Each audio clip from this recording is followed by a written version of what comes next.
titwe tabasha, titwe tabasha, akazi ya mfumu ochitotangaza, koloba msitolo na mchila wa ng'ombe na ndoto kumanja. Titwe tabasha, akazi ya mfumu ochitotangaza, koloba msitolo na mchila wa ng'ombe na ndoto kumanja. Titwe tabasha, titwe tabasha, titwe tabasha, akazi ya mfumu ochitotangaza, koloba msitolo na mchila wa ng'ombe na ndoto kumanja. Titwe tabasha, akazi ya mfumu ochitotangaza, koloba msitolo na mchila wa ng'ombe na ndoto kumanja. Titwe tabasha.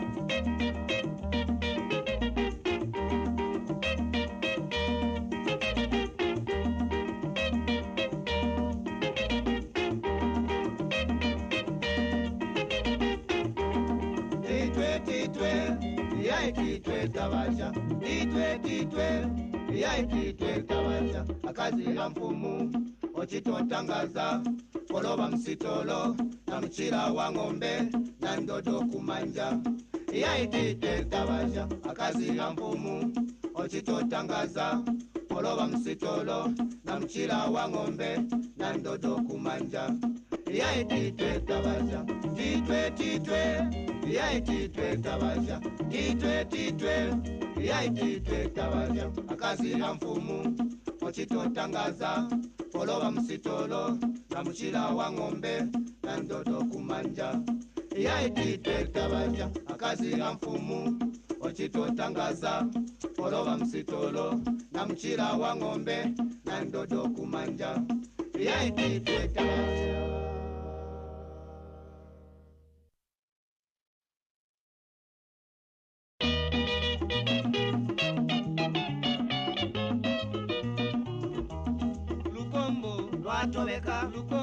Lwatobeka nkanwena mulwele ly'omutima ugekale munda.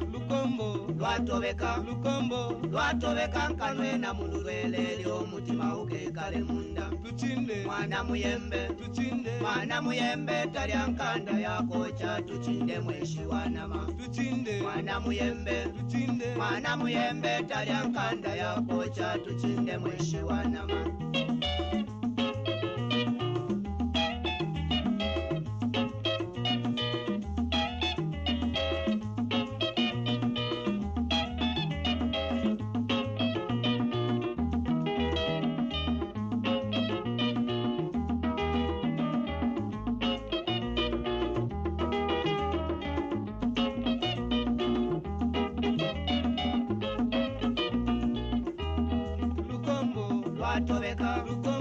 Lwatobeka nkanwena mulwele ly'omutima ugekale munda.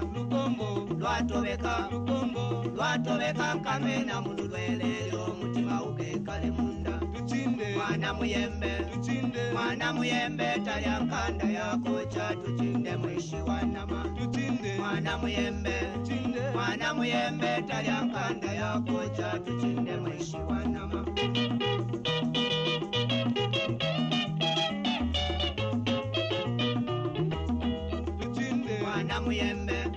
Mwana muyembe talya nkanda yakocha, tuchinde mweshi wanama.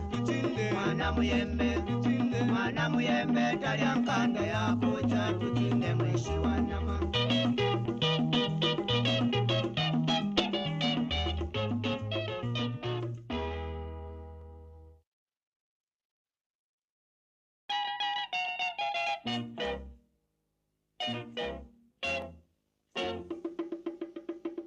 Kanyatiti kolila, kanyatiti kolila, kanyatiti kolila, kanyatiti kolila. Nibananga nipe walwa na msinkuno, nibananga nipe walwa na msinkuno, nibananga nipe walwa na msinkuno, nibananga nipe walwa na msinkuno. Kanyatiti kolila, kanyatiti kolila, kanyatiti kolila, kanyatiti kolila bibananga nipe walwa na msinkuno bibananga nipe walwa na msinkuno bibananga nipe walwa na msinkuno bibananga nipe walwa na msinkuno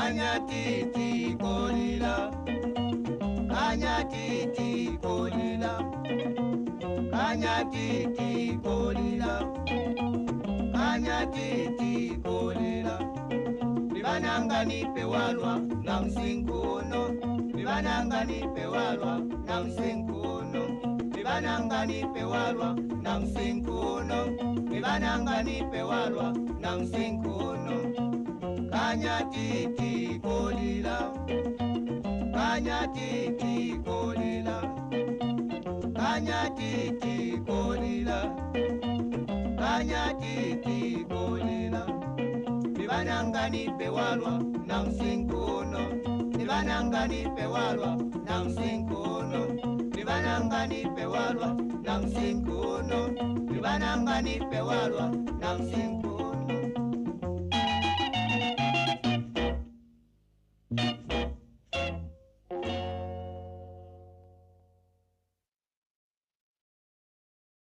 Jairo mama ndilinde awali vino malelo basina mwana wa dada watululuka tululu Jairo mama ndilinde awali vino malelo basina mwana wa dada watululuka tululu Jalako muoli wa chileke chiyowo yende watululuka tululu Jalako muoli wa chileke chiyowo yende watululuka tululu Jairo mama ndilinde awali vino balelo basina mwana wa dada watululuka tululu Jairo mama ndilinde awali vino balelo basina mwana wa dada watululuka tululu Jalako muoli wa chileke chiyowo yende watululuka tululu Jalako muoli wa chileke chiyowo yende watululuka tululu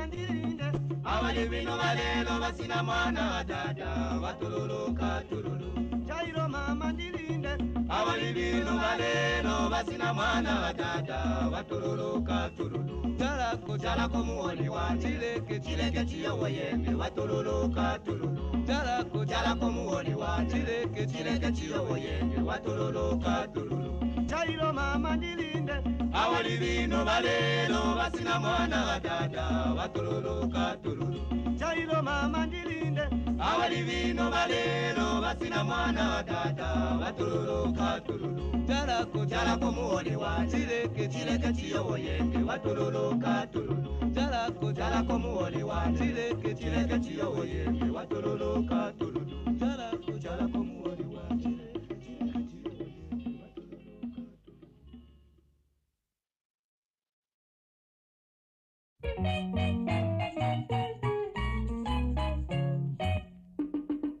Tambelani Antu onse Am Africa Tikwirizane Joseph Smith Pampando Tike Pozi Mamwefu Sikorija La Zimbabwe Ila Antu Am Zimbabwe Joseph Smith Pampando Tike Pozi Mamwefu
kubasangwa kuna kambala, kubasangwa kuna kambala, kubanga kwaba kumazuba, lwaba lumwaye.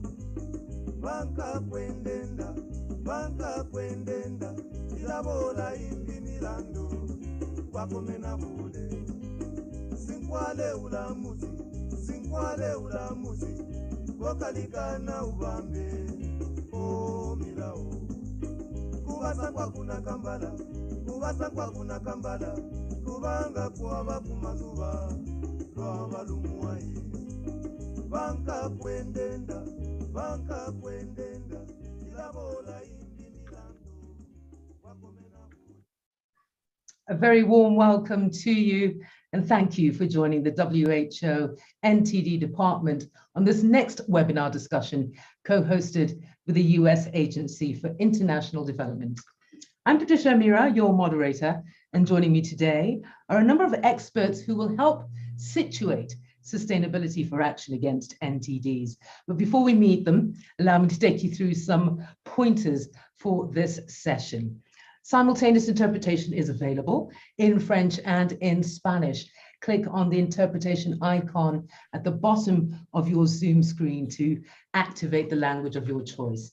Kindly keep interpretation off if you do not need it, so that we can avoid any audio interference. Also, to all the panelists, kindly keep yourself muted and your video off until it's time for your panel. Attendees will be able to send in their questions for the panelists using Slido as usual. Simply enter the event code, which is Ntds SF 2021, as shown on the screen there. Just answer a few poll questions, after which there will be a prompt to join the Q&A session. Social media hashtags to use are Beat Ntds, NTD Roadmap 2030, and Ntds. And as always, ensure you tag at WHO. Attendees, when you have a moment, kindly fill in two multiple choice poll questions, which are in Slido. The two questions are: to which constituency do you best relate? The second question will come in a little bit later during the course of the webinar. And that question is: what, according to you, is the strongest determinant for sustainability of NTD interventions? Results for that particular poll will be shown at before the end of the webinar. Also remember that the session today will be live streamed and available to view after it has concluded. So onwards, what is sustainability for NTDs? Why does it matter? And how does the framework help national health policies, strategies, and plans, as well as the broader 2030 roadmap targets, and of course, universal health coverage? Now, to start us off on today's conversation is someone whose deep interest lies in integrated interventions and strengthening primary health care. The Assistant Director General for Universal Health Coverage, Communicable and Non-Communicable Diseases at WHO, Dr. Ren Mingui, welcome. Thank you, Patricia. Good to see you again. Dear colleagues and friends, good morning, good afternoon, and good evening. I would like to extend my appreciation to everyone who have joined this webinar co-hosted by WHO and USAID. It is a decisive time for public health and primary health care amidst unprecedented crisis, as the COVID-19 pandemic continues to cause havoc amongst almost everywhere. Sustaining the viabilities and continuities of health programs is and should be a must.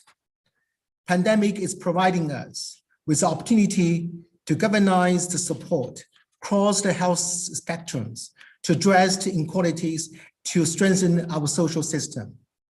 As you know, just like neglectropic diseases, COVID-19 impacts and hits the hard, marginalized populations and the poor. The pandemic has meant diverting resources away from many programs. With the recently launched NTD roadmap, and now with the implementation of a sustainability framework, we should be able to integrate approaches across multiple diseases. Integration, which is one of the pillars of a new NTD roadmap, will strengthen the primary healthcare services and bring us closer to ending the neglect of tropical disease through the greater accountabilities, integrations, and mainstreaming in national health systems and country ownership. Sustainability Framework for Action, which is a companion document of the NTD roadmap, will guide member states and partners to strengthen community-oriented primary healthcare. We need to engage whichever individuals, just like we did when it comes to the compliance for the mass drug administration. Today, we'll hear from countries such as the Philippines that have introduced innovative means for financing NTD programs.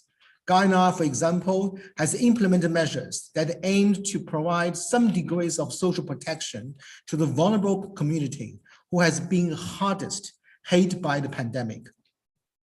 Even after we overcome the pandemic, it will take time to return to pre-pandemic levels.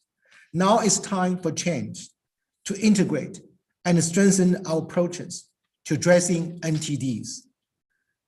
I wish you all have a good discussion. And with that, I thank you very much, Prashika. Strong takeaway there on sustaining the viability and continuity of health programs. Thank you very much for joining us, Dr. Mingwe. Let's turn to our next speaker, who shared a vision of what sustainability could look like during a WHO webinar about a year ago. Now, of course, with the input of global partners, including our co-host USAID, we have an action-focused sustainability framework to support the great progress in NTDs so far. Dr. Emily Wainwright, Senior NTD Advisor at USAID, good to have you share your thoughts with us about what some of the key objectives are for this meeting. Thank you, Patricia. And I just want to start by acknowledging Dr. Wren and Dr. Melichel's leadership in launching the 2030 roadmap in what's proven to be a really challenging environment, and making sure that when they've done this, they've placed the importance of sustainability and putting governments in that critical position for the 10-year roadmap. Today, we're going to hear the term sustainability used a lot. And I think we really need to think about what are we trying to aim at when we talk about it. And we're really talking about this emphasis on governments through their national systems across multiple sectors, ultimately planning, resourcing, and managing NTD services for their affected populations. As a donor and a development agency, sustainable health programs, including NTDs, are just really critical for the health, social, and economic development of citizens around the world. In order to achieve the 2030 targets that we've put out there and sustain that progress, we as a community really need to draw upon the strength of our most underutilized partner, and that would be governments and their national systems, to ensure comprehensive approaches are provided for NTD services. The Sustainability Framework for Action that we're going to be learning more about today helps to advance that conversation and place an emphasis really on engaging beyond just the traditional NTD community through these practical steps that allow governments to establish plans that are really unique to the maturity and the needs of their program. And fortunately, as Dr. Wren said, we're going to get to hear more about that today. To achieve the 2030 targets in what's proving to be a very dynamic world right now with pandemics and civil unrest and changing global priorities, our need to evolve is critical, or we're going to actually get left behind. Under the last roadmap, NTDs really gained name recognition, and we started to see some really important public health gains. The new roadmap and the sustainability frameworks really challenging us to evolve. It's calling for governments to establish national sustainability priorities and utilize resources across multiple sectors to ensure all the relevant NTDs are addressed. And I would say, quote unquote, bring NTDs out of the shadow of the better known diseases. This is an ambitious target, And this is going to really require thoughtful and careful planning. That's not going to happen overnight. If we really want to ensure that the progress we want to see achieved in the 2030 targets winds up landing on sustainable footing for the foreseeable future. And this is really going to challenge all of us. We're going to have to collaborate differently. We're going to have to operate differently, and we're going to have to contribute differently. Usaid is really committed to taking up this challenge.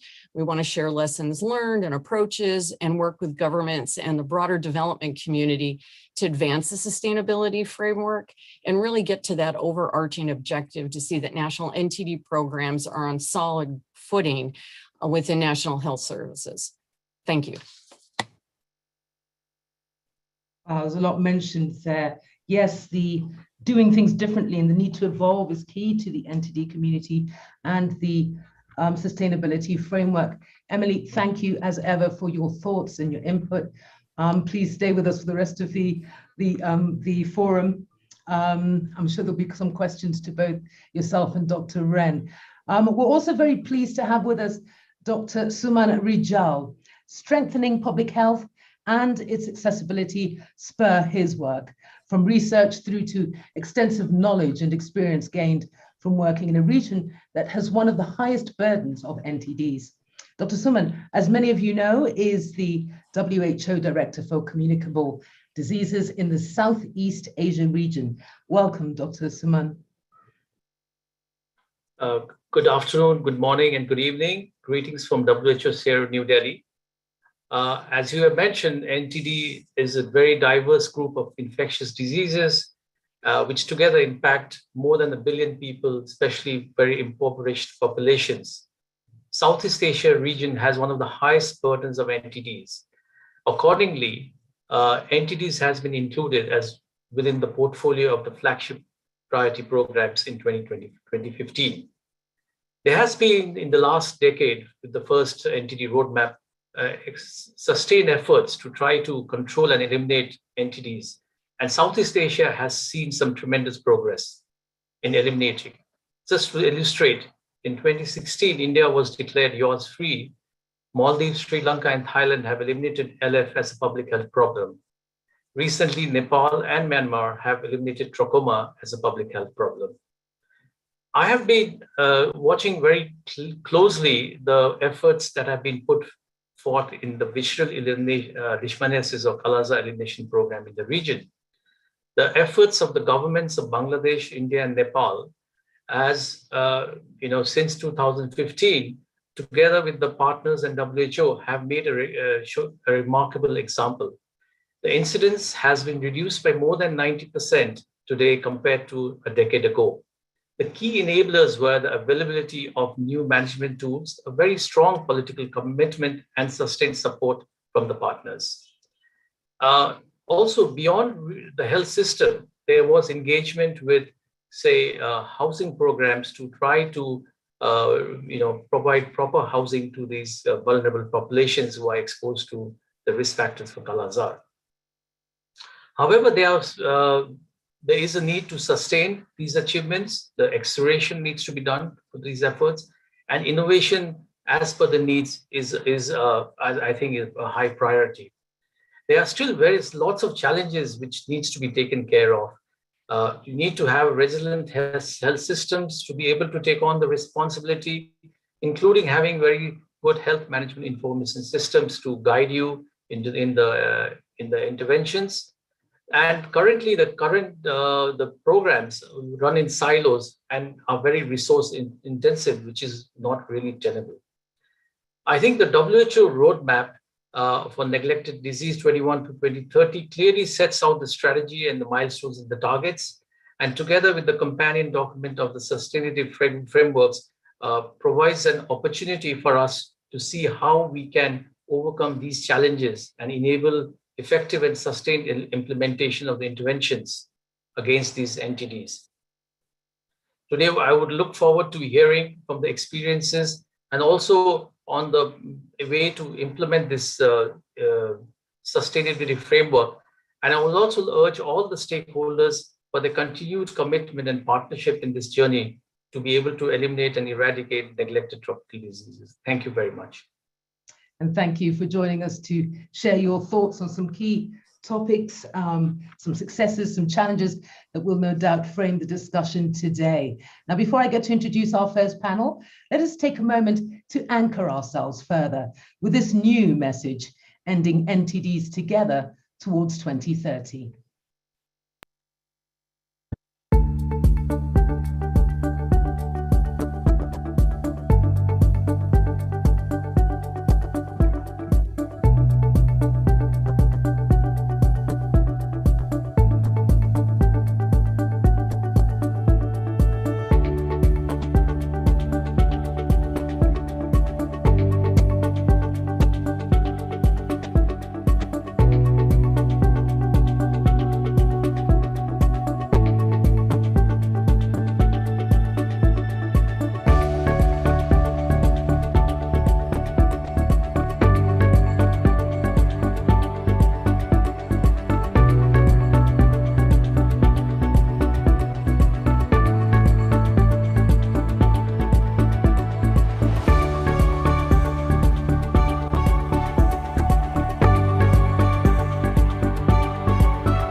That's what the roadmap sets out to achieve. And now, with the sustainability framework in place as support, we can begin to unpack how it can work with our first panel that I will introduce shortly.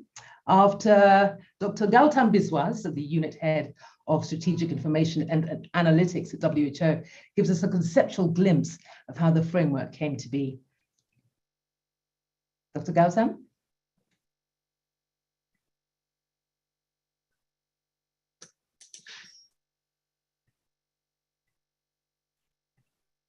Sorry. Go ahead. Okay. Go ahead. Thank you. Thank you, Patricia. Good afternoon, good morning, and good evening. So as Patricia just mentioned, the first panel will review the key elements of the Sustainability Framework for Action Against Ntds. The framework describes a participatory and inclusive process for embedding interventions against Ntds within national health policies, strategies and plans to contribute to the objectives of universal health coverage and achieve the targets for Ntds described in the roadmap. The framework facilitates the sustainability of NTD interventions by, one, moving away from a disease-specific approach to an approach that uses existing health system resources. Two, demonstrating the value of NTD interventions for health protection, health system strengthening, and sector-wide development. And three, promoting multi-sectoral action to address the root causes of NTDs and provide appropriate and accessible service delivery platforms. As in the development of the roadmap, the sustainability framework was also developed through a very consultative approach and engagement with the various stakeholders. And I would like to share some slides in this regard.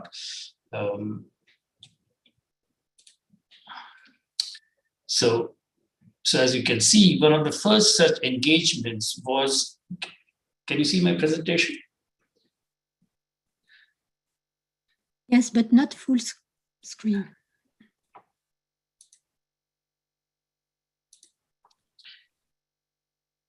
Is it okay now? No.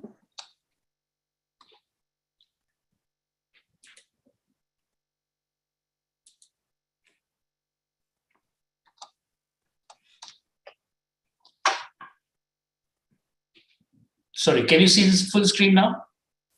No.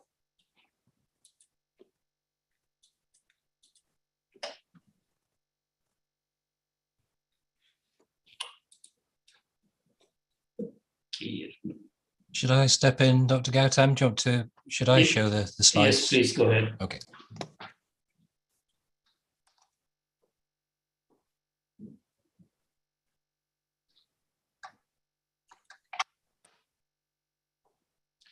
So I think while the slides come up, one of the first such engagements was an online survey, which was open to all, and overall 335 respondents participated in the survey from all across the WHO regions and various categories and stakeholders. 1/3 of them being from the government sector, mainly from concerning health services, both at national and local levels. And the next slide, please. So the respondents identified political commitment and continued delivery of services as the top determinants of sustainability. Next slide, please. From among the health system building blocks, leadership and governance, followed by health financing, were the two most important ones. Next slide.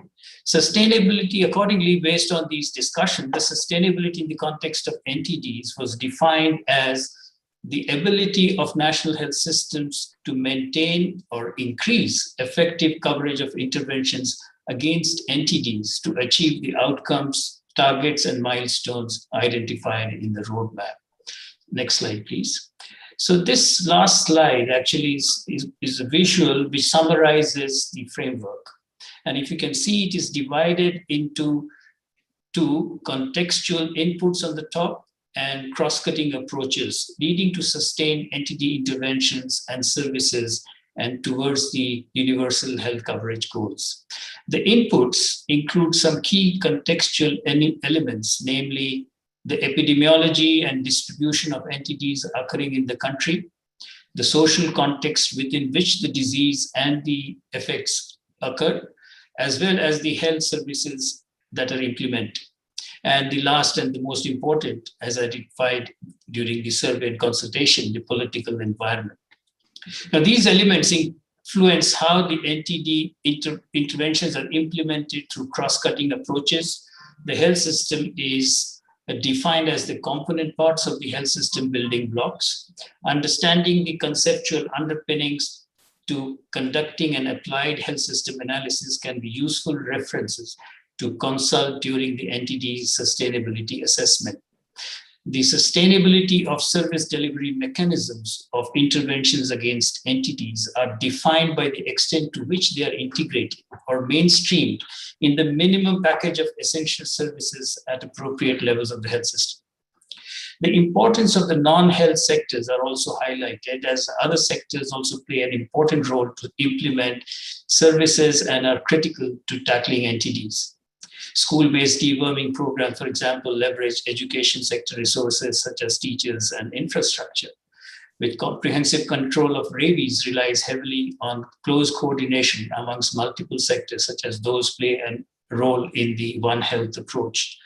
The framework later, the booklet, provides examples of questions and actions that would guide the policymakers and planners in the implementation of the framework. So this is in a nutshell what the concept in the framework is. And I hope the panelists would expand more on during the discussions. Thank you.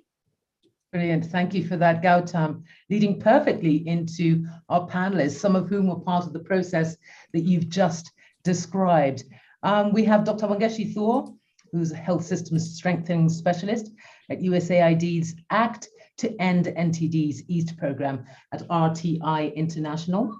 We also have with us Dr. Susan Sparks, health economist, health system governance and financing at WHO, and Professor Bassirou Bonfo, who's the managing director of Centre Suisse de Recherche Scientifique in Côte d'Ivoire, Abidjan. Welcome to the three of you. Now, as we heard, much research went into the consultative surveys on the determinants of sustainability, how they were perceived in different places as well.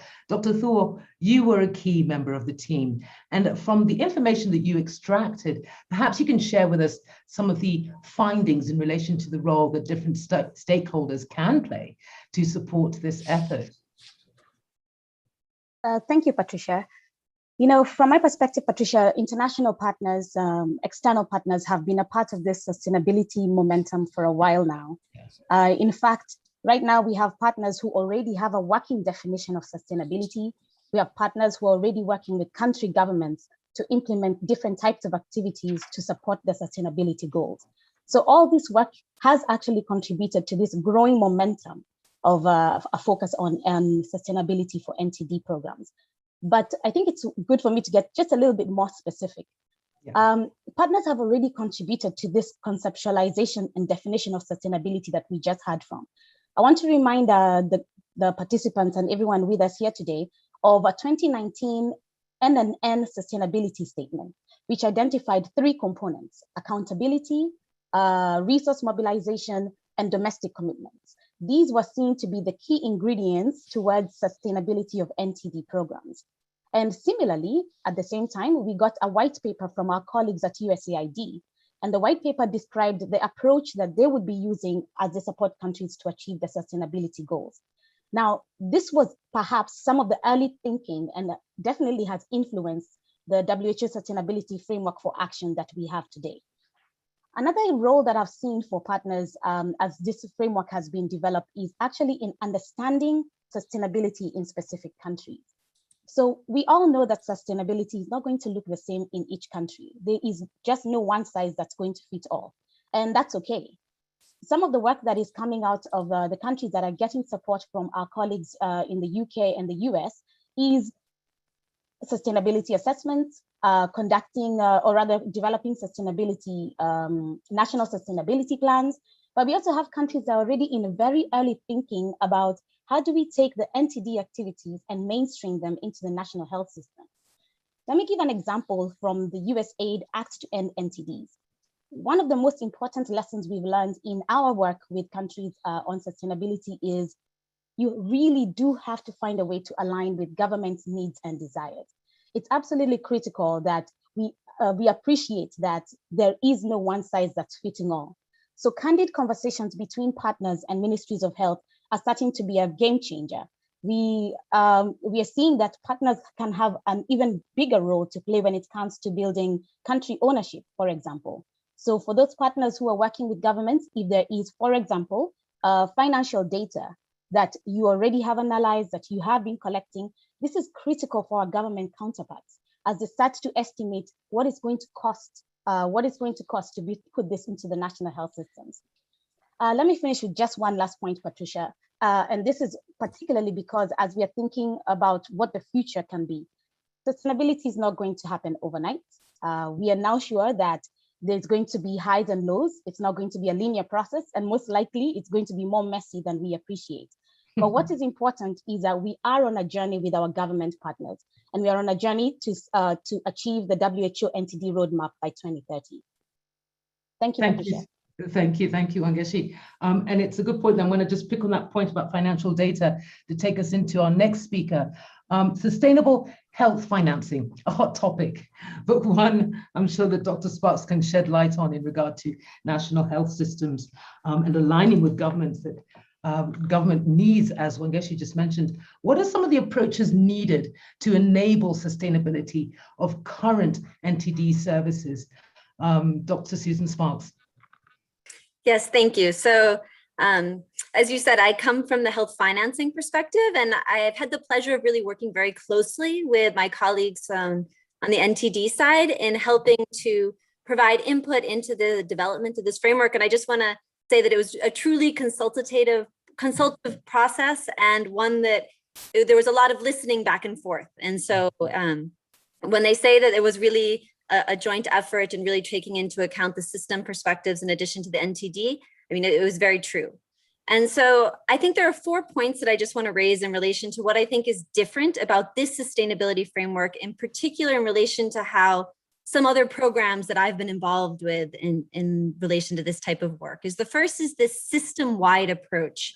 And we like to say that this is really taking the perspective of the Minister of Health rather than the program manager. And this is really important because resource allocation decisions, so once you're in a transition context, say when donor resources may change in relation to particular programs or interventions, ultimately it's the domestic system, and as has been said, it's the government budget that needs to pick up the allocation for those services, and those allocation decisions happen at the level of the minister. And those relate to both financial as well as inputs and the distribution across the entire sector. And then the second is this framing around coverage. And we had a lot of back and forth in discussing about this and why it's so powerful. And I think because a lot of times in previous discussions, there's a lot of discussion around sustaining the program. And what we know is many of these programs were not established with a sustainability or efficiency perspective in mind. When you have external resources, oftentimes it's let's get the services in the quickest way possible to the clients, which is incredibly important and powerful. But as you're thinking of transitioning and sustaining those services in the context of the national government, you need to take into account this efficiency related system perspective. And so it's a really powerful shift that I think the NTD community has taken on. And then the third part is going beyond this issue of financial sustainability. And I know I come from a financing perspective, but oftentimes we see national level dialogue get stuck when it's really focused on financial gaps. And so if you start with, this is our cost, this is our estimate, how do we have the dialogue instead around, these are the services, these are the people, these are the clients that need to receive these services. What does the system look like? How can the system support those services and interventions? And then have financing align behind those objectives rather than getting stuck at a kind of a financial discussion. And so really thinking through the inputs of the health workers, the facilities, the supply chains, the inputs as a sustainability framework really walks the programs and the systems through. And then the last is we started developing, or the team started developing this framework in advance of COVID-19. But I think the approach that's been taken is all the more prescient, because what we know is the economic and fiscal realities of COVID-19 are very dire, and they go beyond just the health impact. And so this is going to be placing incredible pressure on health sector budgets. And I think also not to be distracted, because a lot of exceptional budgeting and exceptional expenditures have been approved in 2020, 2021, but how those services, how those tools, how the vaccines get mainstreamed into budgets is something that we all need to keep an eye on in relation to the rest of the health services that really need to be supported by those domestic government resources. And this really points to this, back to this clear need for systemic approaches. And the systemic approaches are very important, both in relation to the financial part, but also in relation to how can systems support the entire person. And so the entire person being Ntds, being COVID, being MNCH services. And so really thinking about how those resources can be best used to support that whole suite of interventions, because as we're seeing now, it's all very interconnected. Thanks so much. Couldn't agree more with that, Susan. I'm just going to go over to you, Professor Bonfor, because you're a strong advocate of One Health, and it's important that we spotlight this approach, given that over 50% of all NTDs have some sort of zoonotic component. And we're talking about, Susan's just been talking about system tweaks, input tweaks, so that finances can then realign. Perhaps you could speak about how this one concept, One Health, contributes to the sustainability of NTD interventions. Okay, thank you very much. And thanks for inviting me. Greeting from Abidjan, where it's currently raining. I don't know if I will be able to go up to the end because of electricity cut. But I just want to Sounds like highlight, Nairobi. yes, highlight why the One Health is important. We have been working the last 15, 20 years on One Health addressing the zoonotic diseases. And recently we have tried to adapt the approach to neglected tropical diseases, looking at the WHO roadmap. And for that, I have three statements to do before coming to my comment.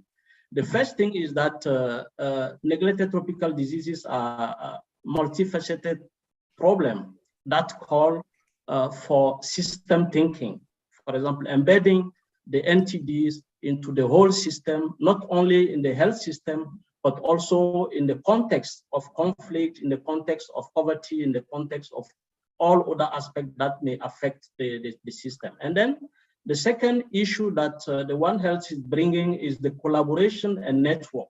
How can we bring all resources, human resources and capacity to address the fragmentation of the problem within the system? Because as others have mentioned, the health system is fragmented with different departments handling neglected tropical diseases. So how can we bring them together?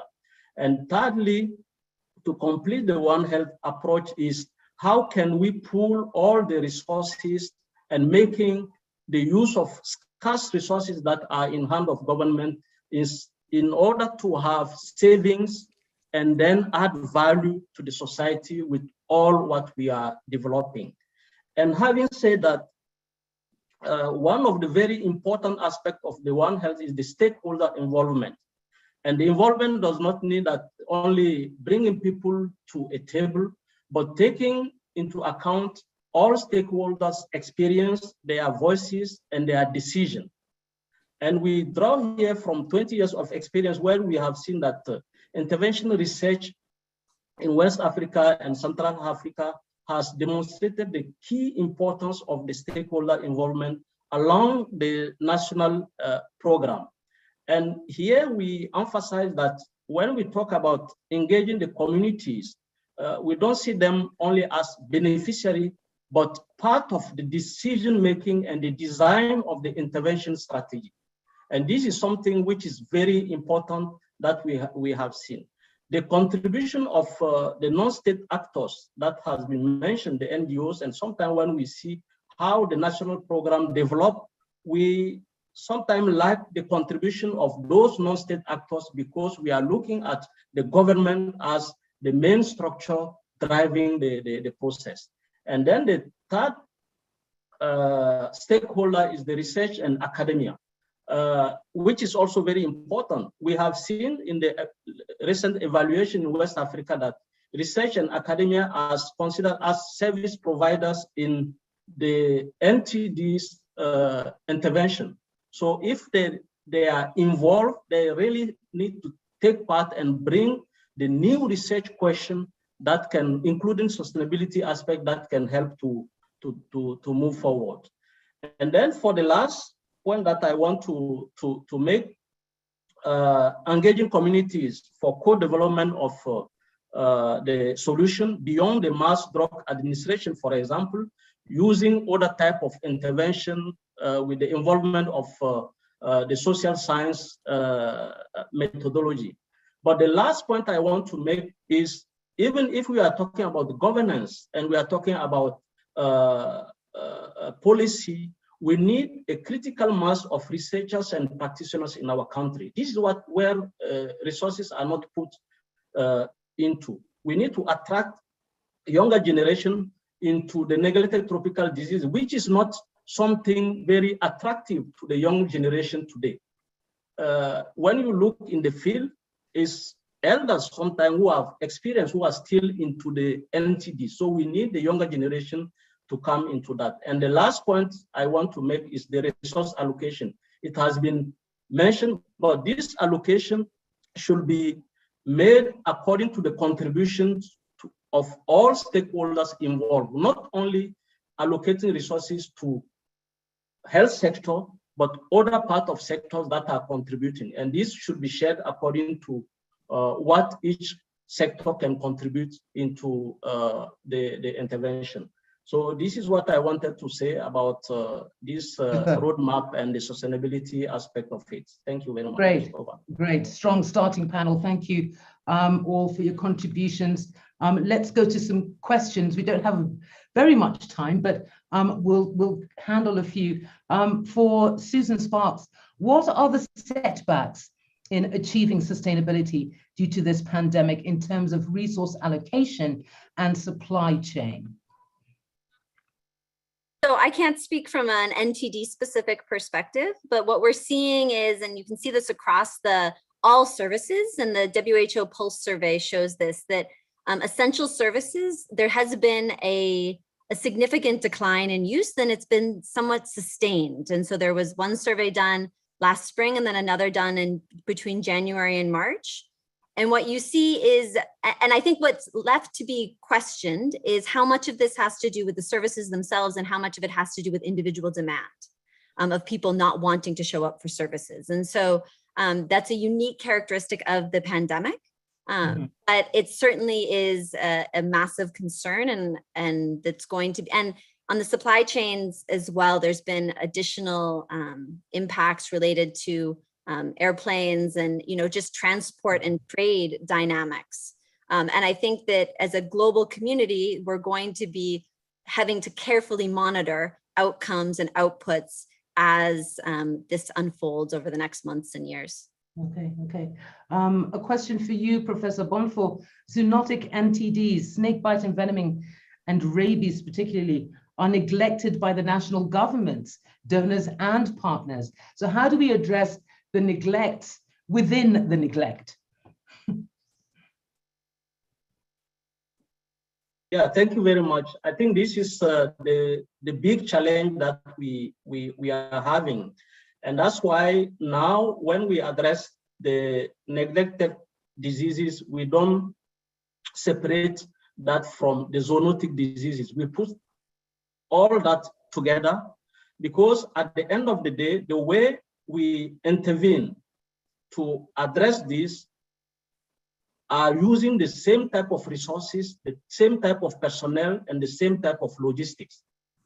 And by doing that, we can have, for example, if you have resources for a given neglected tropical diseases, you can extend to include other type of diseases such as zoonotic diseases.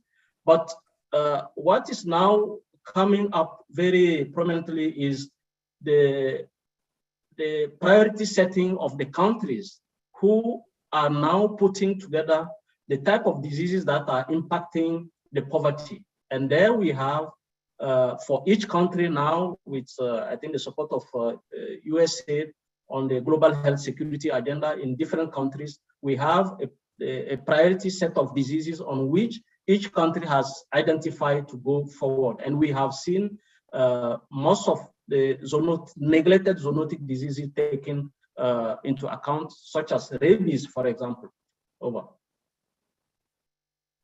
One final question. We're just going to squeeze this in. We're a minute over, but it's for you, Wangechi. Sustainability framework implementation in countries where health systems are weak or compromised will need to have community engagement. We've heard that being mentioned. Any suggestions on how to make that successful?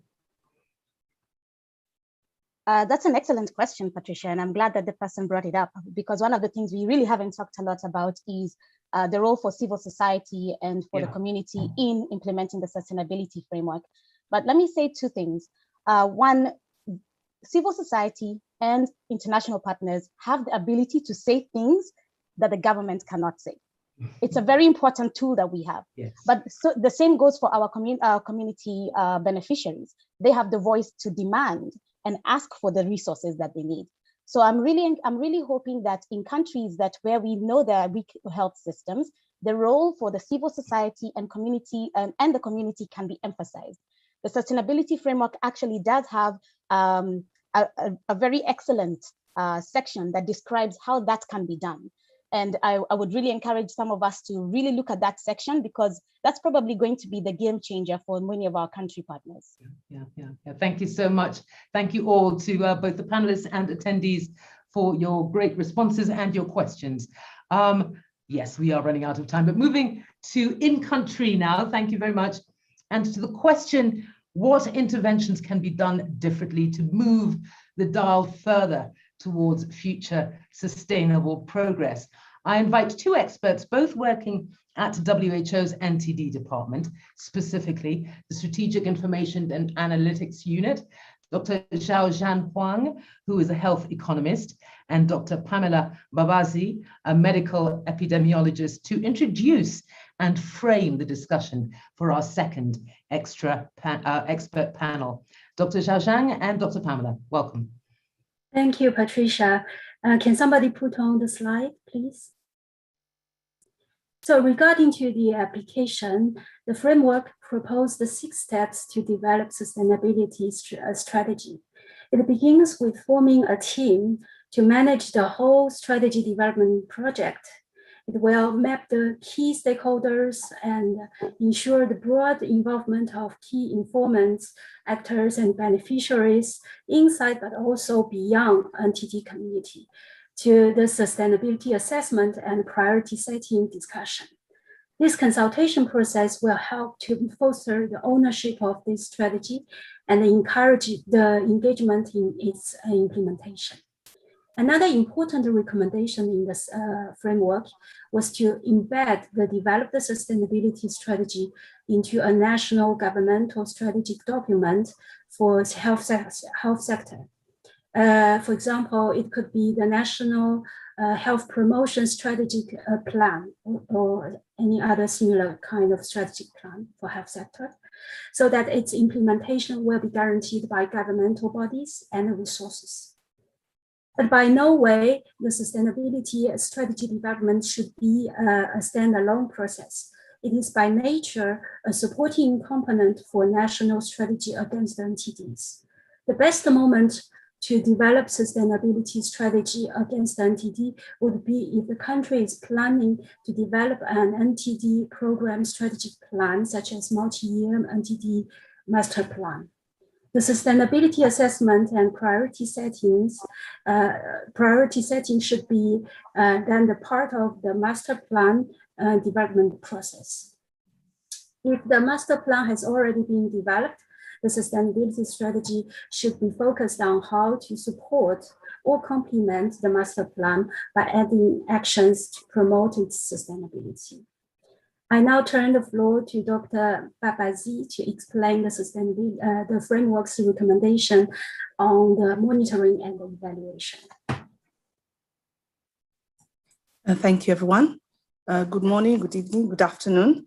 And I'll follow on through with what has been shared by highlighting a few things.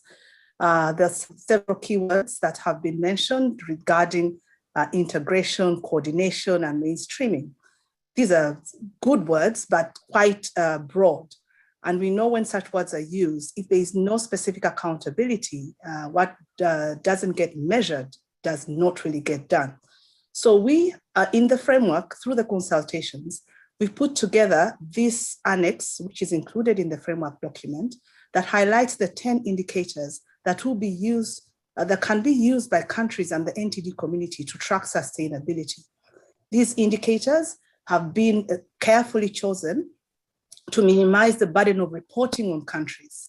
They use existing indicators which focus on the Ntd roadmap impact and high-level outcome indicators. They're indicators that are well aligned with other UN or WHO-wide sector-wide initiatives, such as the Sustainable Development Goals and universal health coverage. They also attempt to harness the potential of other secondary databases where they exist, such as databases from the water and sanitation sector, education sector, and wherever possible, also promote and encourage the use of proxy indicators. We've had the mention of poverty, and for example, databases that have information from the environment or the Human Development Index as well, is information that we could harness to help on the reporting of these indicators. So these indicators are exactly the same 10 indicators that are within the Ntd M&E framework that has also been published as a companion document to the Ntd roadmap. And as such, when a country or the Ntd community is using these 10 indicators, the effort they will make to collect data on reporting on the indicators in the roadmap is the same. There's no duplication of effort in having that same information used to track sustainability and also to report on the M&E framework implementation itself. So while the language you see on the screen is a global language, which is intended to help us as a community be collectively accountable, these are indicators also that can be adapted for use at country level. And there are three issues, as you can see. The three themes come up clearly. The first indicators, three indicators on top speak to integration, as we've had. That's an important feature that needs to happen. The second two indicators, the next indicators, the two of them that speak to coordination issues, as you've had coordination through the One Health sector, the education sector, and several others. And also the next 5 indicators speak to mainstreaming. There are very specific targets that have been set as well. And these indicators, on the other hand as well, also speak to and can help see how our efforts are contributing to the health system pillars in various ways. There are 6 of them that have been mentioned, and all of them are also reflected and captured in these indicators. I'll just pick up one example of an indicator because the issue of financing has been mentioned severally, and I'll exemplify how this can be used. We have an indicator that talks about protection of population from having catastrophic out-of-pocket expenditures. And the target is to see that at least 90% of the populations that require interventions against NTDs are protected. And how this protection needs to come in several ways, through the health financing activities that will be done in a manner that's mainstream to ensure that the intended beneficiaries at least are protected from spending money on any intervention that they require that would help them attain or access preventive services, curative services, or even regular or morbidity management for those that have chronic morbidity that they need to live with.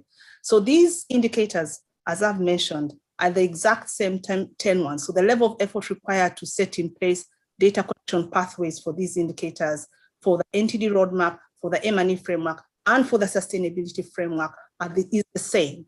And would look forward to working with countries and seeing how we can support them report on these indicators. And as a community, we can be held accountable with a common standard on sustainability. Thank you. Thank you both for the framing and you know how the SF sustainability framework can be applied, and of course recommendations on M&E. I like that about collective accountability. That's the most important thing. Kindly stay online for any questions that may be directed to you during the Q&A to Xiaoshan and Pamela. Okay, let's meet our panelists. Dr. Leda Hernandez, who's the Division Chief in the Infectious Disease Office at the Department of Health in the Philippines. We've got Madam Sek Ndeye Fatoumata Fall, Chief of Office at the Ministry of National Education in Senegal. Dr. Krishna Paudel, who's the Director, Epidemiology and Disease Control in the Ministry of Health and Population in Nepal. And Dr. Alfred Mubangizi, Assistant Commissioner, Ministry of Health and National NTD Coordinator in Uganda. Okay, my first question goes to Dr. Leda Hernandez. The Philippines have successfully integrated sustainability into its NTD program. How did this start? The launch of the global program to eliminate LF was a catalytic moment, globally and most especially for the Philippines. This is an important momentum for our country to set and start national efforts. But for this to happen, you need to let the policymakers understand the problem. You need to show a powerful tool, and that is data. Data works. This led to building the baseline not only for LF, but also for other NTDs, and an organized cadre of networks in the field linked to experts at the national and global level, providing guidance and technical support. NTD targets, especially for LF, began to realize with technical assistance from international and local partners, but most especially because of the commitment and hard work of the LGUs. You have to showcase that MDAs for LF and STH works, and that synchronization of NTD program activities. To sustain the support of DOH to reach national and SDG goals, we formulated and implemented policies on NTD control and elimination, which translated into securing government funding for NTDs. With the sin tax law, meaning imposing taxes on liquor and cigarettes, benefiting the universal health care, including the NTD programs. Improving public awareness on NTD through continuous education, positive media exposure, maintain and strengthen public and private partnership through conduct of the annual NTD Stakeholders Forum. Also, the government incentivized provinces to continue through performance-based grants to successfully eliminate LF, as well as to sustain the elimination level. And what more are you doing to ensure that the success achieved for programs such as lymphatic filariasis can happen for other NTDs?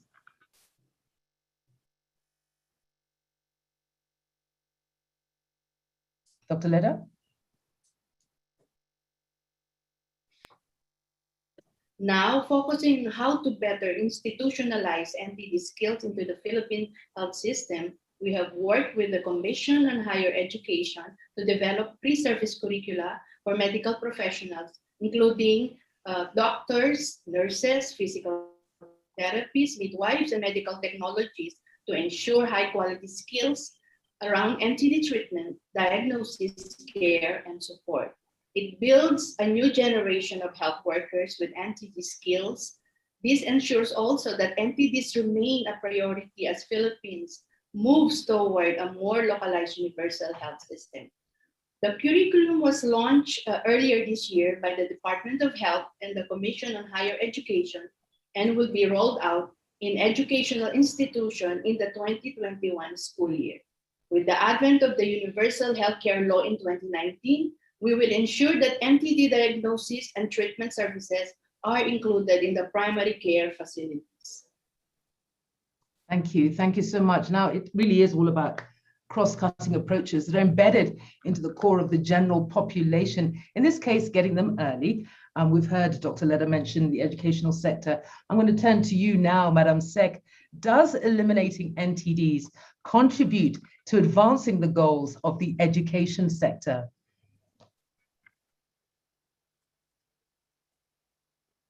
Merci, Patricia. Je commence d'abord par rappeler que l'objectif de la santé à l'école est de contribuer à la qualité des apprentissages scolaires en améliorant la santé, la nutrition et l'hygiène à l'école par la prévention et l'installation des compétences chez les apprenants. Le fait que la division du contrôle médical scolaire soit logée au ministère de l'Éducation justifie l'importance accordée à la santé des apprenants. Ainsi, un document de politique en santé, nutrition et environnement a été élaboré en 2001, puis réactualisé en 2010 et en 2015. Un protocole d'accord a été signé par les deux ministres depuis 2002 et réactualisé en 2015 également. C'est pourquoi, lors des DMM, des distributions de masse de médicaments, une lettre circulaire signée du ministre exige l'implication des enseignants dans sa mise en œuvre. Une bonne collaboration existe entre la division du contrôle médical scolaire et les autres directions pédagogiques du ministère de l'Éducation, ce qui justifie la prise en compte de certaines MTN dans les curricula de l'éducation. Dans les stratégies de mise en œuvre de la santé scolaire, la DCMS, la division du contrôle médical scolaire, privilégie le faire-faire en décentralisant et en déconcentrant ses activités. La DCMS s'appuie également sur une politique de partenariat efficace avec les secteurs comme la santé, l'environnement, l'université, la famille, les communautés et les partenaires techniques financiers. Eu égard à toutes ces considérations, nous disons que l'élimination des MTN contribue fortement à améliorer la santé des apprenants, à augmenter leur taux de fréquentation et à réduire leur taux d'absentéisme. Donc, voilà ce que nous pouvons dire dans un premier temps pour la durabilité au niveau du secteur, pour aider à la durabilité des MTN, la lutte contre les MTN au niveau du secteur de l'éducation ici au Sénégal. Merci. Thank you so much, Madam Sek. I could just switch off my interpretation.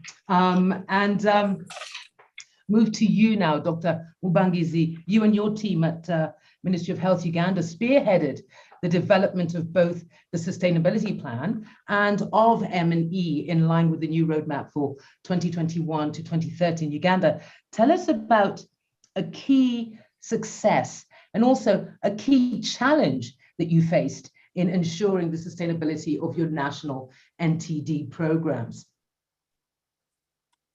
Thank you very much. Good evening, good morning, and good afternoon, everyone. Greetings from Uganda. The Uganda Sustainability Plan for NTD program, we worked on it as a team with support from ministry, from WHO, Uganda, support from attain, NTD, RTI, and other partners. It was a process.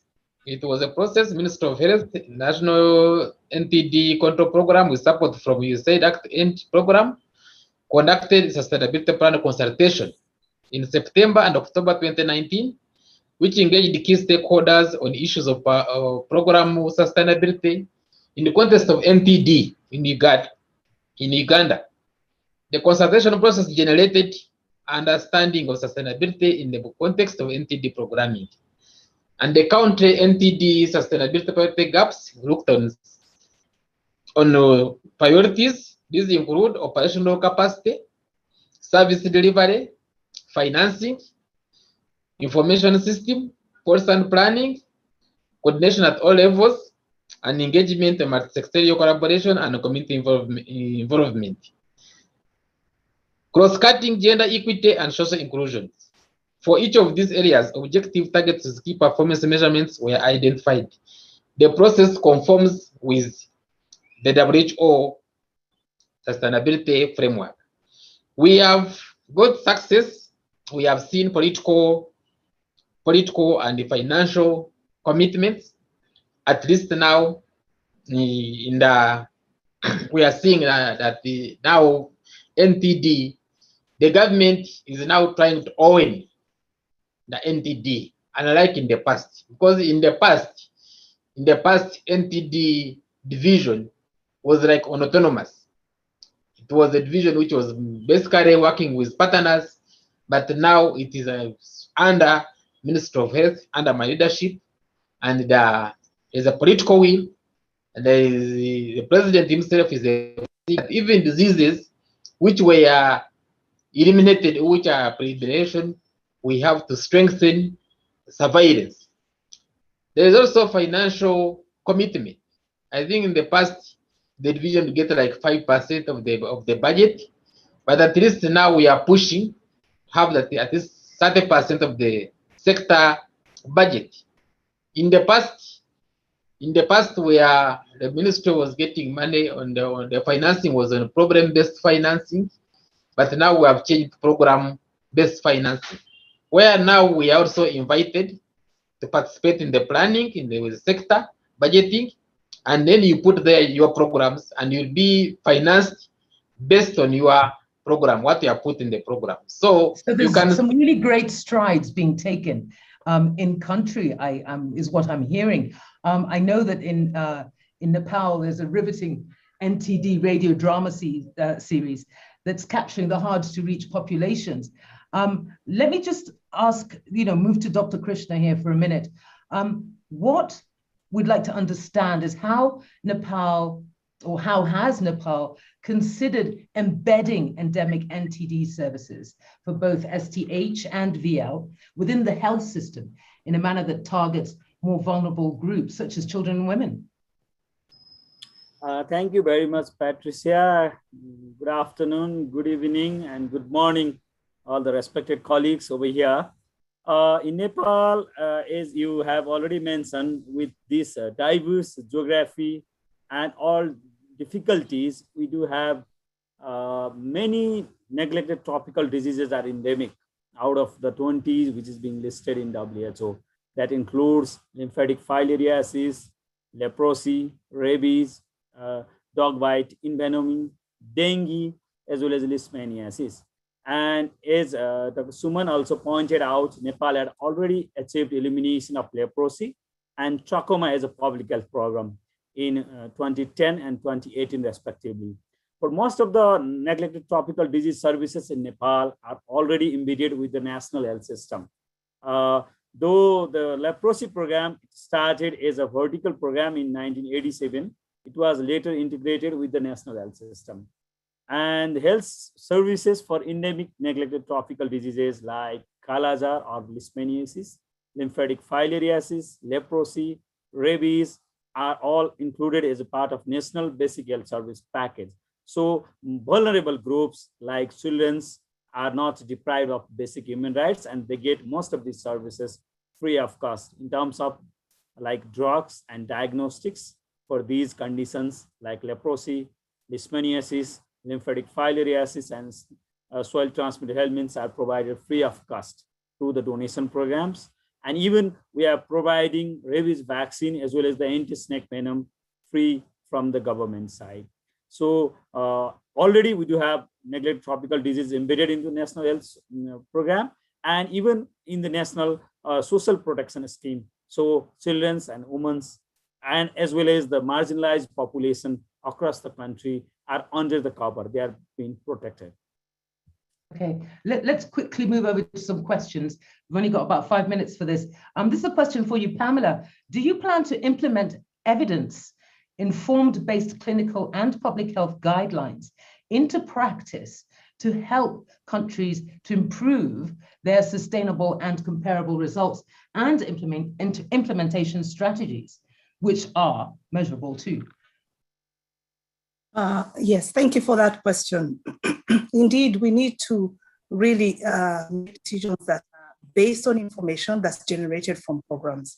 So part of the challenge we have is that we find there's a lot of information in countries, but the use of that information is what's generally lacking. So we need to put in an effort to working with countries to see how that data transmission processes can be strengthened, and then also empower countries at country level, the user level, to use that information themselves.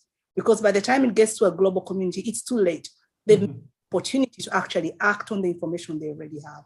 So that will be a key point of intervention in monitoring the evaluation and making us all accountable, starting from the federal levels. Okay, a question for you, Dr. Krishna. How do you recommend countries affected by NTDs adapt or mitigate against future uncertainties, example, climate change, that may either facilitate or disrupt NTD transmission? So again, thank you.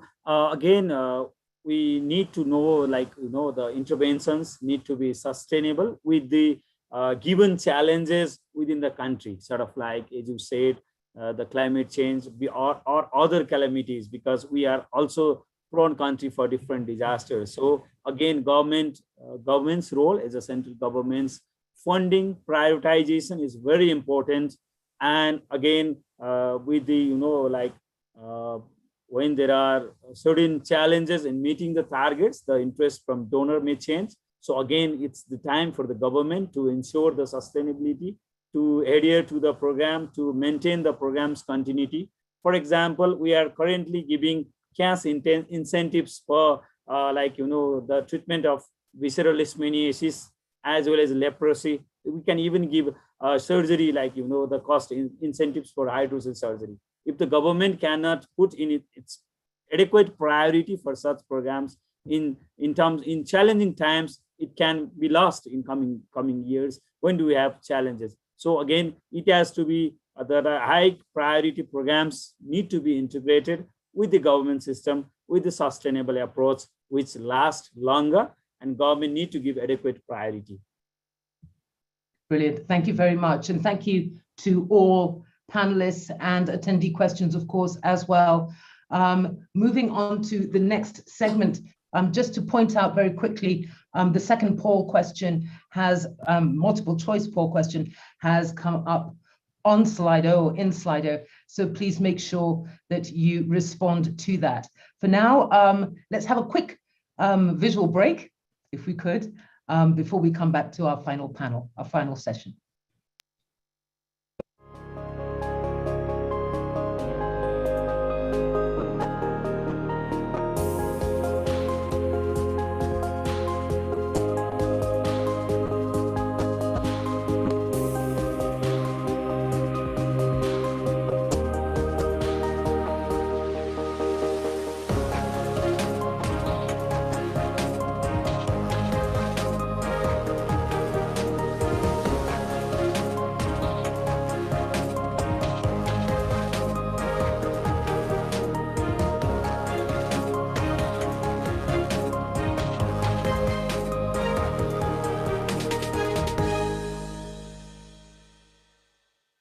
Now, earlier, Dr. Mingui spoke about the need to galvanize support across the health spectrum, about integration and strengthening of our systems.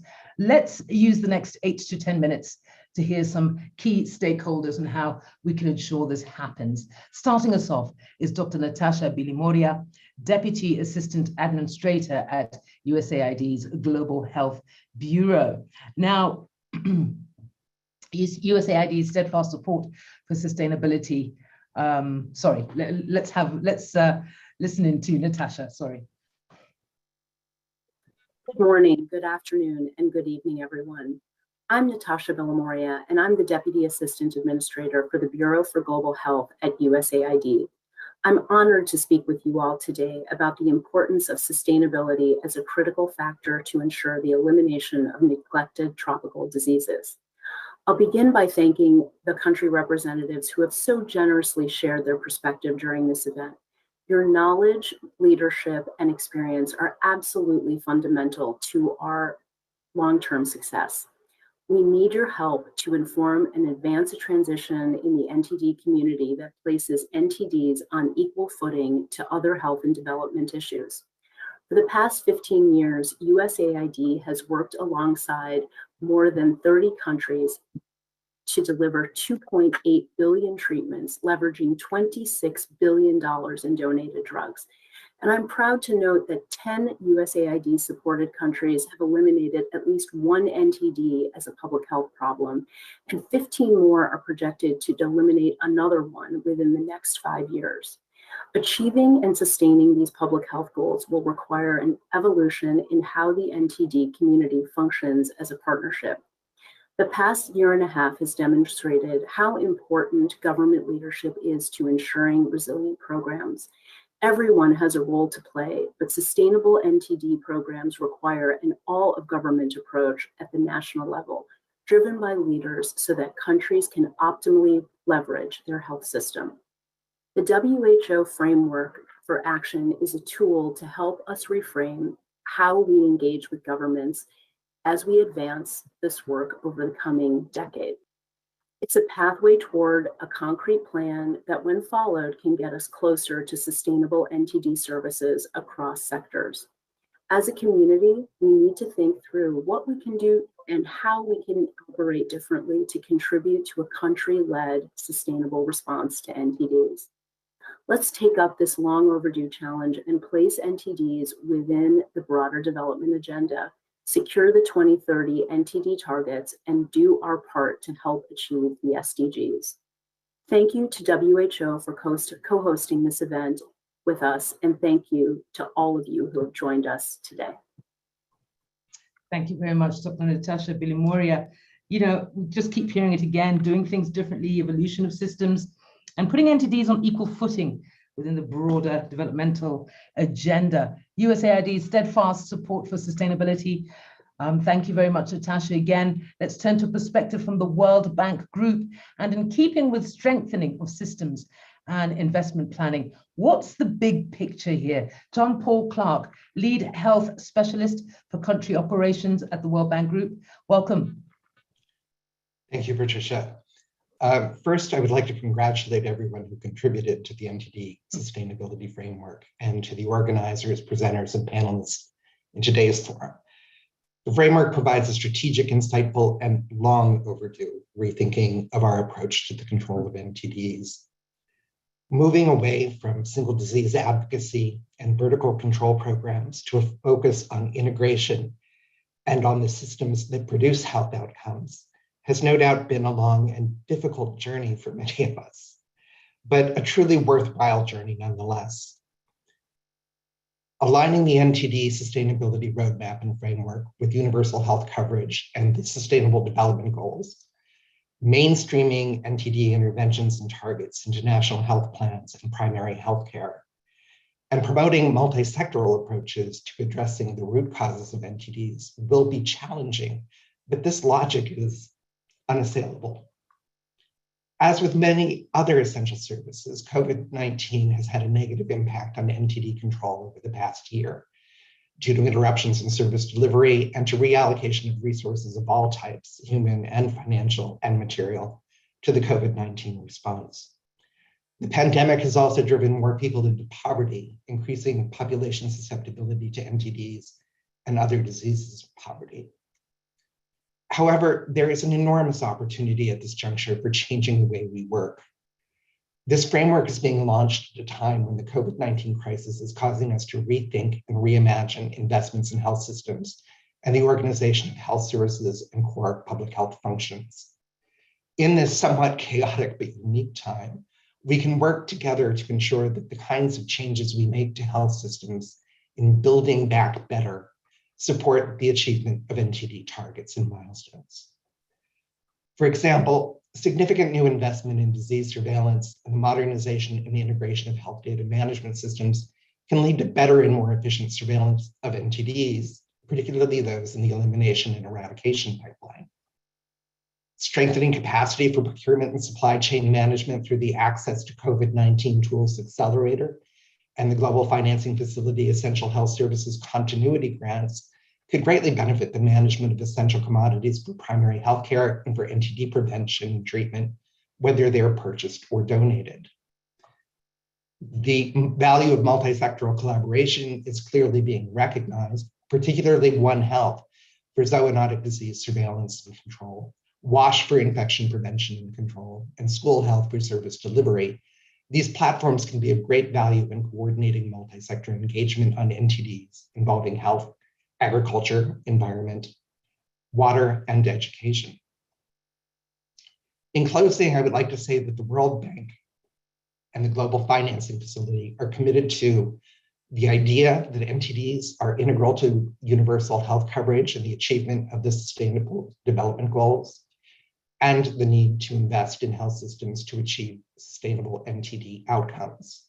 We all, countries, donors, technical partners, researchers, CSOs, and community leaders, have a role to play in accelerating action to control and eliminate NTDs, and to ensure equitable access to health services in some of the world's poorest and most hard to reach communities. We are calling for more action and more investment to fight NTDs and to avoid reversing hard-won gains and to strengthen human capital for a healthy and sustainable future. Thank you. Thank you so much, Jean-Paul Clark. Now with us next is Dr. Margaret Agama Anyente, the Acting Director for Health and Humanitarian Affairs and Head of Health Systems, Diseases and Nutrition at the African Union Commission. Now, the African Union has been making moves towards streamlining regulatory practices on the African continent, which is a welcome strategy, of course. What more is needed to make this a reality? Let's hear from you, Dr. Margaret. Good afternoon. Sincere apologies. Dr. Margaret had to go into another meeting. So I'll just read her short speech. Okay. Please tell us your name. That would be great. Sorry. So my name is Sheila Shawa. I'm the focal point for Ntds of the African Union. Okay. Thank you. Thank you, Sheila. So distinguished gentlemen, ladies and gentlemen, all protocol observed, allow me to express my sincere gratitude for this webinar invitation on sustainable framework for action against neglected tropical diseases. I would like to congratulate WHO for the development of the successful roadmap on NTDs for the year 2021 to 2030, and now its accompanying document, the Sustainable Framework for Action Against NTDs. I believe this webinar will introduce a sustainable framework to senior policymakers, decision makers from the health, finance, and other related sectors to raise the profile on the control and elimination of NTDs by the year 2030. This also calls for a stronger commitment for the framework's wider implementation among relevant stakeholders if the aspiration of the SDGs and the Agenda 2063 are to be attained. Distinguished ladies and gentlemen, I would like to reassure you of the African Union's Commission's commitment in supporting advocacy initiatives towards the control and elimination of NTDs on the continent in line with our Agenda 2063, the Africa we want, which aspires for a continent with healthy and well-nourished citizens. This can only be achieved if we control and eliminate NTDs by the year 2030 as stipulated in these various frameworks. This event is occurring at an opportune time when the Commission, in consultation with experts from member states and other stakeholders, have developed a common African position on NTDs. The Commission also revised the continental framework for the period 2021 to 2030. These documents call for further advocacy for the elimination of NTDs by increasing domestic finance allocation to national programs, stakeholder integration, coordination, harmonization, and strengthening of partnerships in countries and across the borders. These documents will be submitted to our 4th Specialized Technical Committee on Health, Population, and Drug Control for the endorsement by our Ministers of Health, which is scheduled to take place in September 2021.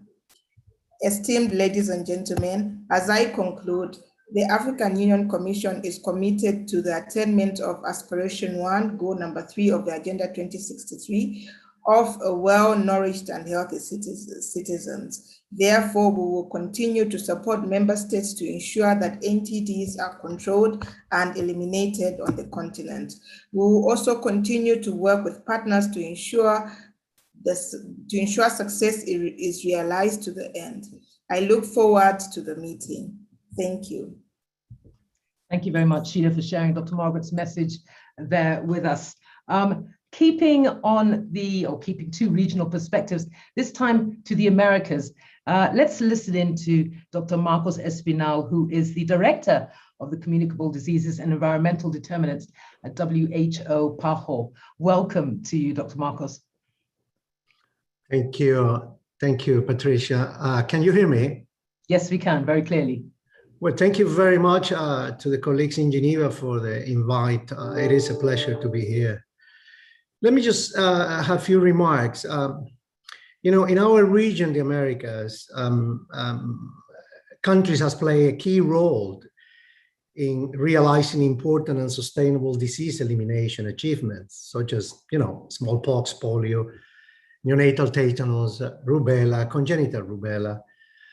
And now countries of the region are reaching elimination in several other diseases like malaria, elimination of maternal transmission of HIV, congenital syphilis. But importantly, several NTDs are on their way for elimination in the Americas, including trachoma, lymphatic filariasis, leprosy, onchocerciasis, rabies. Definitely, this framework will contribute to support our regional mandates and policies, such as our own initiative on elimination, the PAHO elimination strategy, which NTDs are part of, an integral part of that strategy. I feel the sustainability framework is a key contribution to our joint fight against NTDs, which we all know are diseases requiring multidisciplinary and multi-sectoral work. So if we want to achieve the cross-cutting and disease-specific goals set for the elimination of NTDs by the year 2030, we need to make sure we all give a strong use to the sustainability framework. More importantly, I think this framework can serve as a major boost to accelerate and sustain elimination of NTDs, because it's not only to eliminate, it's to sustain the efforts after that. I feel that if countries, by adopting, adapting, and using this framework, the national authorities will contribute not only to improve their planning, but also leverage political momentum.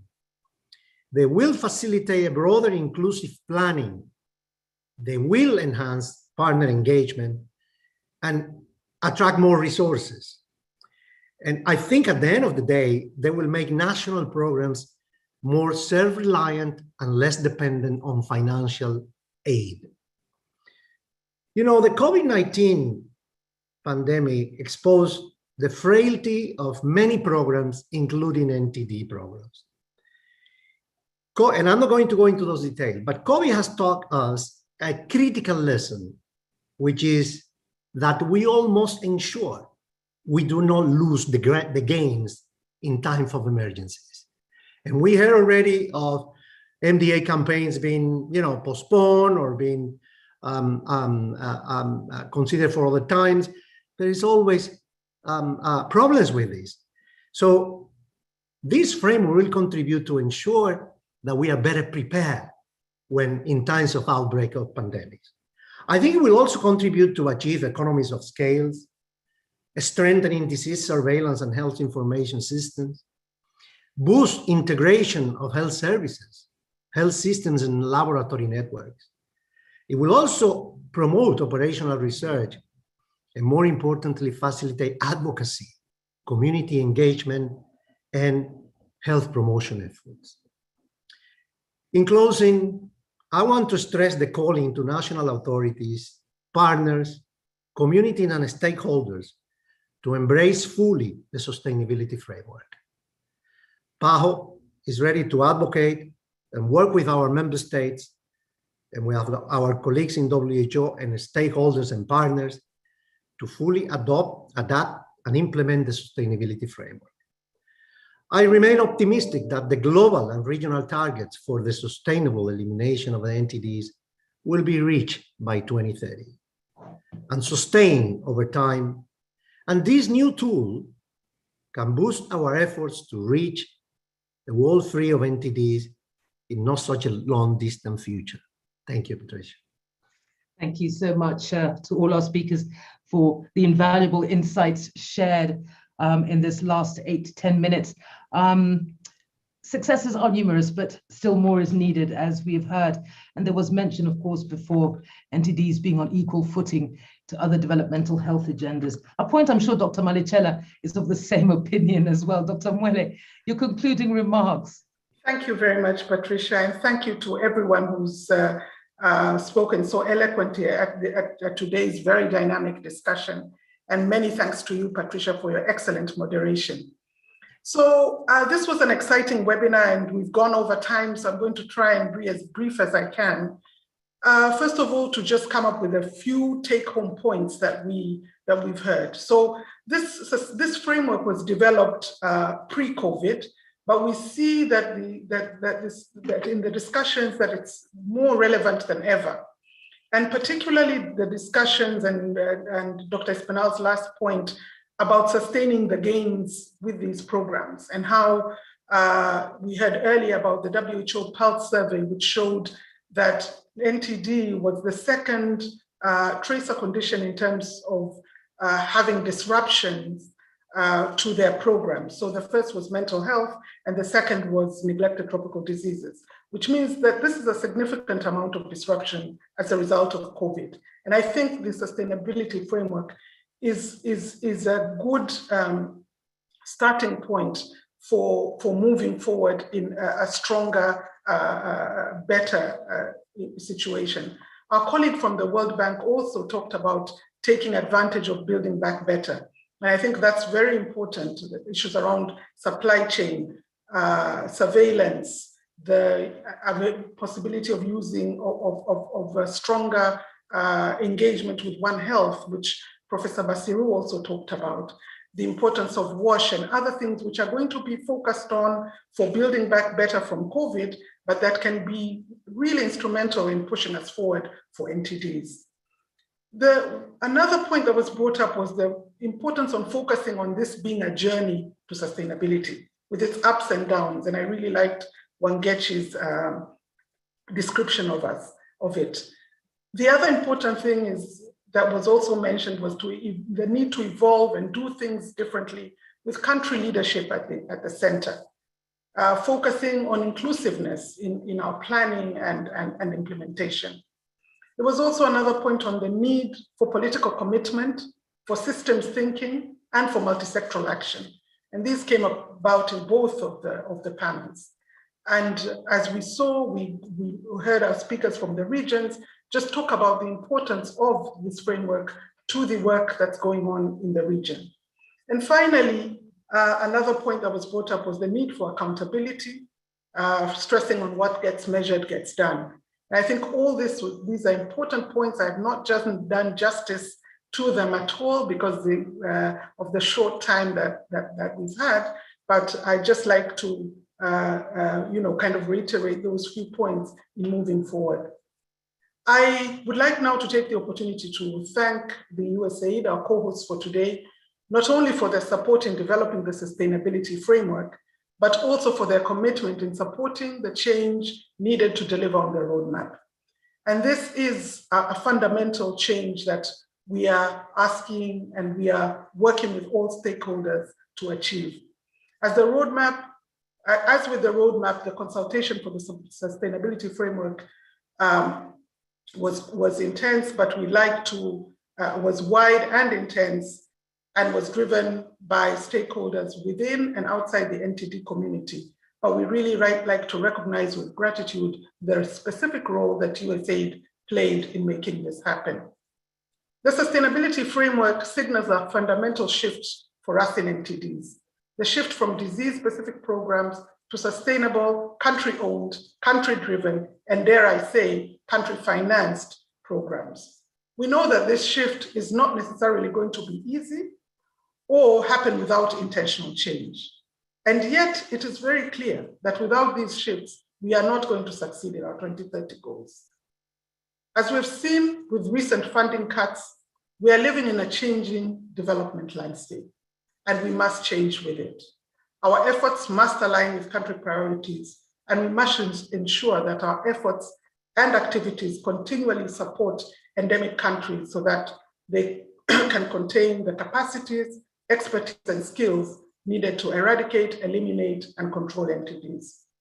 I'm really optimistic when I listen to our speakers today that we will succeed in the shifts. The last few years have shown what the determination, partnership, and expertise needed for the next decade. And now with the framework laid out, I look forward to all of us working together to make this happen.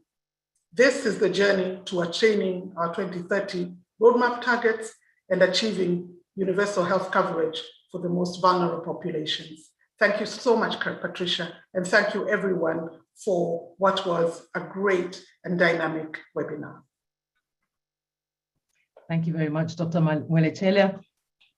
And thank you again to all today's panelists and attendees for joining us and making this a truly informative discussion. The results of the 2 poll questions are up on the side of the screen there.